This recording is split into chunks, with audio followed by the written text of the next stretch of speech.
to the woman listening who's like, well, crap, I already went through menopause.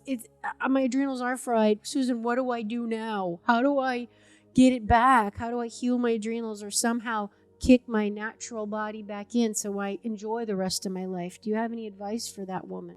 Yeah, your point is very well made. And in some ways, I'm sorry that the word menopause is in the title of my book, because I really feel like it could be useful Yeah. to women from 30 to 75, because I really do go through each Mm-hmm. stage of our lives, what's going on in our bodies, how our bodies work, and, Mm-hmm. lead up to this. But the other thing, and women that have stopped having hot flashes go, oh, been there, done that. I don't need that anymore. And women who Mm-hmm. are in their early 40s are thinking, I'm not there yet. But one thing I want to point out in terms of what you're saying is that the lives we're living right now are so stressful, and it has become background stress. Honestly, a lot of women are not even aware of how stressed they are, because all of us as women will just adapt, put one more thing on our plate if we have to,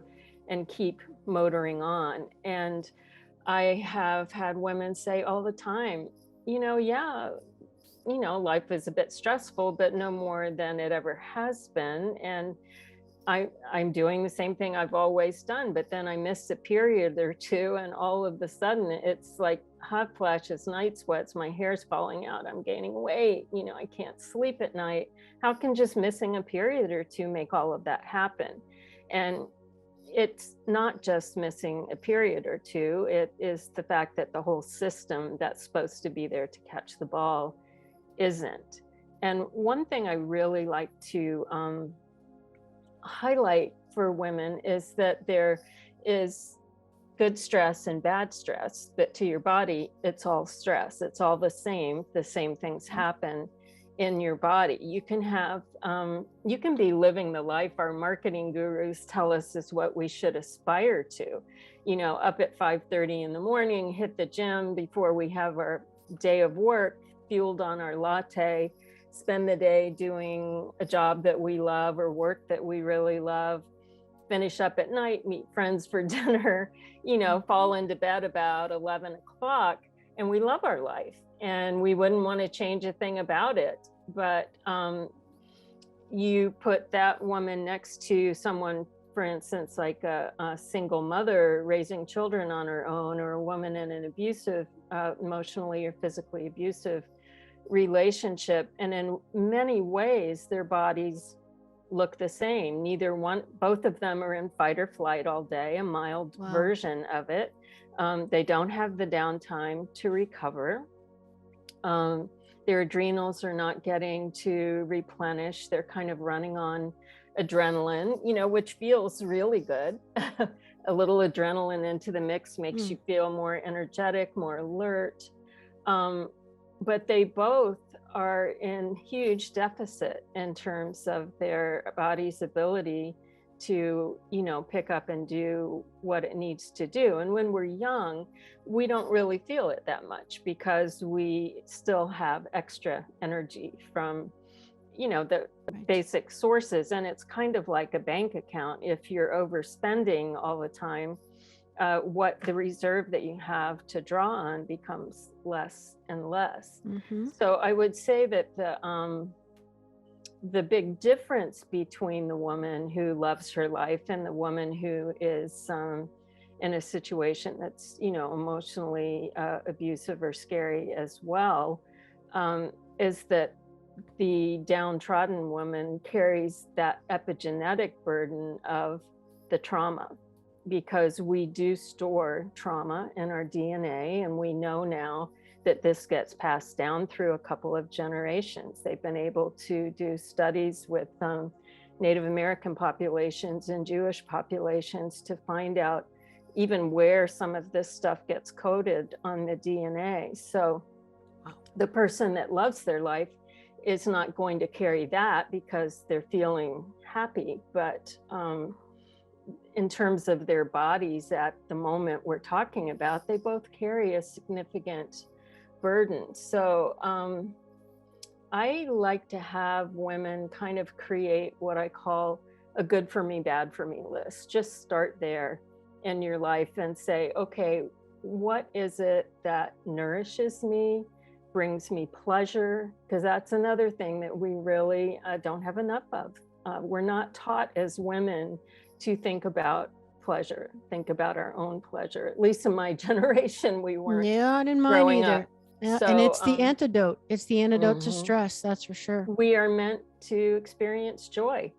That's part of how we're made and part of what our time on earth is supposed to be like. And when we do experience joy and experience pleasure, it changes everything in our body. It changes our biochemicals, it changes our neurotransmitters, it changes the field that we live in. And if we're expressing joy, other people come into our field, it affects them as well, because I kind of see us as beacons a little bit. You know, we're here, we're putting out something, and when other people come into that, they resonate with what that is. And there are ways that we communicate with each other that have nothing to do with, you know, what we're saying, what we're doing.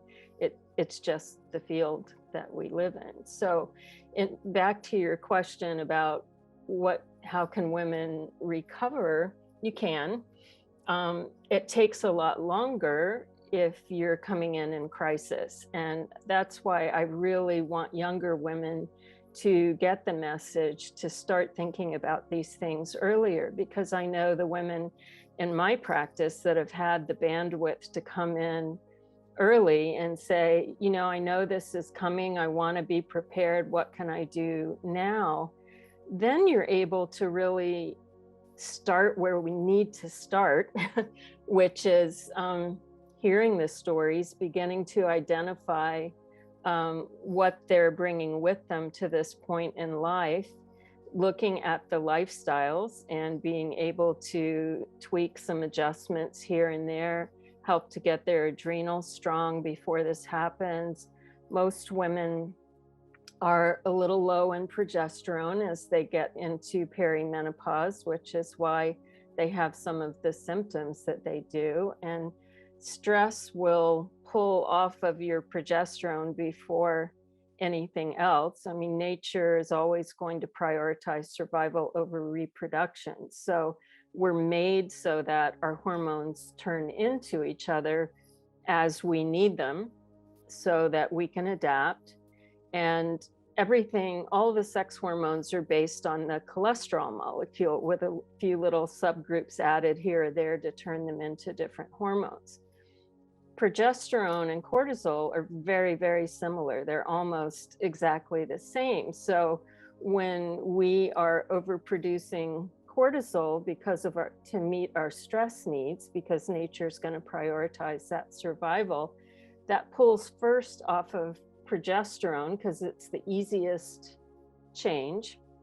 And progesterone is the progestational hormone, the one that helps with fertility and pregnancy and regular periods. And it's a calming hormone, so it helps with sleep.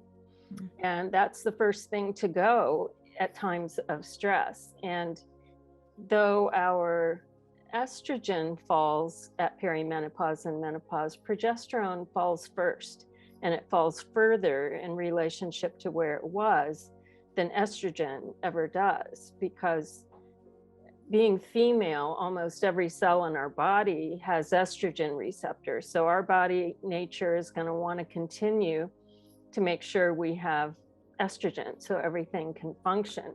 Progesterone is a little more focused during the reproductive years on reproduction. And since we're not reproducing anymore after menopause, those levels drop further. But that's what causes a lot of the perimenopausal symptoms, and the menopausal symptoms is this lack of progesterone. So stress is just so much the key to the whole thing. And if we can begin to be aware of our stress, whether it's good or bad, we can start to harness that early on, then we can go through a menopause that is less chaotic, less full of symptoms and that sort of thing. So I quite often worked with women to get their adrenals in order, get their mindset in order, know what their own stories were so that they knew what their vulnerabilities were to messaging and myths and things like that. And then usually a little support with progesterone. And when women had the time to approach things ahead of time, they sailed through for the most part. Because as you mentioned earlier, mindset is a lot of it. Our cultural mindset is your life is over. You no longer have value because you can't have kids. You're not arm candy anymore. You don't look like the 15-year-olds. And women take that on because we're so used to being shamed and not being listened to. And our stories are so important. And it is so important for a woman to know that she's heard, to have a witness to the story. That's where the healing takes place. And our medical visits have turned into 5 minutes in a prescription, because that's how long it takes to get a code to put in your chart so that you'll get paid. And most women, that the studies they've done have showed that a full 50% or more of women never fill those prescriptions because they're not sure it's the right thing. They know they haven't been heard, so they're not sure they should be doing this. So having someone to hear your stories, and we should be hearing each other's stories, because as women, we educate each other about what pregnancy is like, what menopause is like, what it's like to get your period, whether it's the curse or whether it's something else. So, and that mindset makes a huge difference. Well, I'll add too that if we all consider the women that we know in our lives, and just the people for that matter, you don't have to be women, that are really fighting the aging thing, really fighting the getting older thing. And if you look deeper, what in my experience, it's usually those people really grasping and clinging at it and doing all the pills and potions and surgeries and creams and just really, hating the whole getting older thing, the changes that happen. From my experience, are the ones that really haven't done the inner work to develop the next phase of our being, that we are more than the physical. And yes, it's important. And I've talked about this in many of my shows because I've gone through that as, my ex modeling and all that stuff. I get it. I totally get it. And full disclosure, I struggle with it too. I have my moments when I'm right, and I'm not as strong, and this doesn't look good on me anymore. And oh my God, look at my butt sagging, and all these different things. Like, this is all happening. But I think the comfort comes when we think about there's just so much more to me than that, and this is now an opportunity for me to develop other parts of who I am and reclaim all of who I am. And in fact, you talk about in your book, which I love so much, that the symptoms that the time of menopause can be a time of freedom, confidence, authenticity, and creativity. And in fact, you say, Susan, that it's the intersection of wisdom, creativity that nature actually supports, and is a time for us to give our greatest gift to the world. I'm like, oh my God, earmark that page. Just listen to that, everybody. This is the time that you can go within and find out who you really are as an independent soul. You're no longer a daughter. You're no longer necessarily a wife. You're no longer a mother. You are you. And what is now your gift that now that the kids are out of the house, and maybe even you're retired, I don't know, or you have more time, let's say, that you can really cultivate what is the wisdom, the lessons, like you said, the stories that I've accumulated uniquely in my soul path, the good and the bad, that I can now encapsulate and share with the world to help others. And that the grandmothers of old generations were the wisdom keepers, hence the term wise woman. They passed on the teachings and the wisdom to the next generation to help the species evolve. We learn, that's how we evolve. We don't keep repeating the same mistakes, right? Isn't that the whole idea? So I Yeah. just love your book mentions that, Susan, that the period of the menopause is a time when we can really own our gift and share it with the world.